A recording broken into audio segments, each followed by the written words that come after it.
Lesson 8.2, Real-Life Angle Measures as Additives. So the main focus of this lesson is for you to find unknown angle measures in real-life situations, for you to consider those real-life applications of finding unknown angle measures, and then for you to solve number stories about ice hockey involving addition and subtraction of angle measures. But first, let's look at our mental math and fluency. Multiplying whole numbers by fractions. 2 times 3, 6. So we multiply the whole number by the numerator, which would be 6, 6, which equals 1 whole. Again, 7 times 8, ace. We multiply the whole number 7 by the numerator 8, which is 56 ace. And then when we change that over to a whole number, it's the number 7. Remember, the numerator, 56, divided by 8 helps me to figure out this whole number. So 3 times 2/3 equals 6/3. So how do I figure out my whole number again? Right, I take 6 divided by 3, which equals 2. So 2 becomes my whole number. Get out your math journal and turn it to page 273. Pause the recording if you need to. Read this problem to yourself silently as I read it out loud. It says, find the missing angle measure. Write an equation with a letter for the unknown to show how you found your answer. So what they're asking you basically to do here is to realize that this is a straight angle and that a straight angle is 180 degrees. And then they're giving you the measure of the angle shown here, and that is 65 degrees when measured.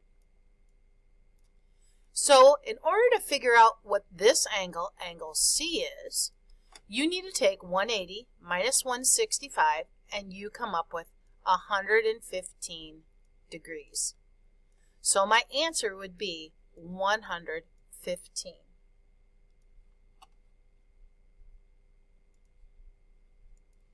Now I want you to complete journal page 273. Be prepared, though, to explain how you found your answers. Once you finish journal page 273 and checked it, I want you to bring it up to me so that I can see that you understood completely what you were doing. Pause the recording now, please, and do that. Now I want you to really think by looking around the room. Where else in real life are there angle measures, and how are they used? Well, I hope you're looking at our walls. And if you look at our floor to our wall, that forms a right angle.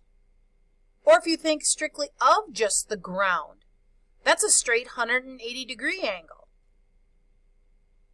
Some of our chairs form a right angle when you look at the straight-backed green and yellow ones at the back of our room. Or if you think about when you're on a skateboard and you hear someone say that they did a 360, that's an angle. That means they did a complete turnaround. So solving the math message problems, you are applying your knowledge about angles to find real-world missing angle measures. So where else in real life are angle measures used? Well, in sports, and especially in construction. Now you're going to be adding and subtracting angle measures to solve problems involving real-life situations. Next, I want you to turn to Math Journal, page 274. Again, read this to yourself as I read it out loud. It says, the area that you can see without turning your head is called your field of vision. The area outside of the field of vision is the blind area. Look at the diagrams below to see the field of vision for different animals. So if you look, as a human, we can see 180 degrees. That's our field of vision. Try that. Look straight forward and notice how you can see off to the side on both sides and that you have about 180 degrees in which you can see if you do not turn your head. So let's look at an owl's field of vision. He can see 110 degrees, not quite as well as we can. Remember, this was without turning your head. And then when we look at the rat, a rat actually has a better field of vision than we do. He can see a total of 200 degrees. Based on this information, I want you to finish Math Journal page 274 and then bring it up to me because that is your assessment check-in for Unit 8-2. Once I've done your ACI, your assessment check-in on Math Journal page 274, I want you to pause the recording and do Math Journal page 275-2, which is very similar to page 274. When you finish Math Journal page 275, please take it up to the answer key, correct it, and if you got any of them wrong, bring it back to me and I'll explain what happened. Pause the recording now and do Math Journal page 275. Next, you'll be doing Math Journal page 276. Read this again to yourself as I read it out loud. It says, the table below shows the approximate distances in miles between downtown areas of different towns. Use this information to solve the following number stories. Show your work on a separate piece of paper. And then I want you to bring that separate piece of paper up to me so that I can see how you figured your answers out. What is a different distance from Glencoe to Highland Park and back? So I'm going to help you with this first one so I can walk you through so you know what you're doing. So I'm looking at Glencoe and I'm looking at Highland Park. So when I'm looking at those two areas and back, that means that I need to do 2 times the 4/10, because I was going to Highland Park. I'm sorry, and I said that incorrectly. 4 1/10 equals G. This is my unknown. Remember, when it asks for an unknown, you must have an unknown in the equation. So 2 times 4/10. I like to look at this as 2 times 4 is 8, and 2 times 1 is 2, and my denominator stays the same. So it's 8 2/10 miles. Between which two whole numbers is this?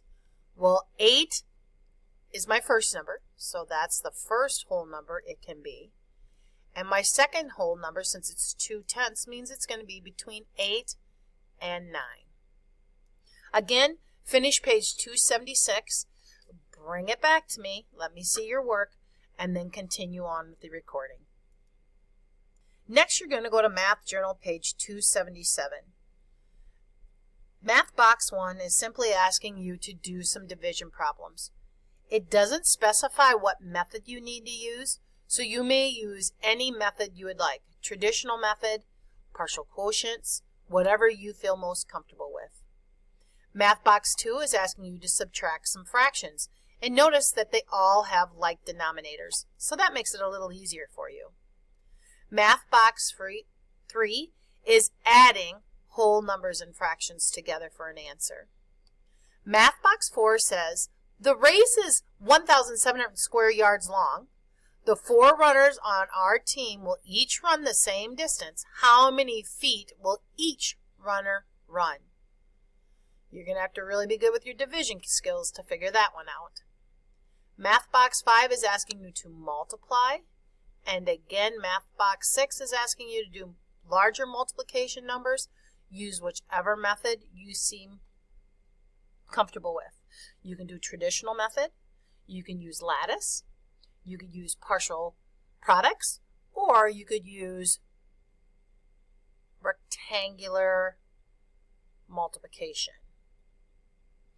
Pause the recording now and do Math Journal page 277, then go up to the answer key and correct it. Bring it to me if you have any questions or problems. The final paper you're going to do for Math Lesson 8-2 is Math Masters page 303. So you're going to need to go get that out of the file.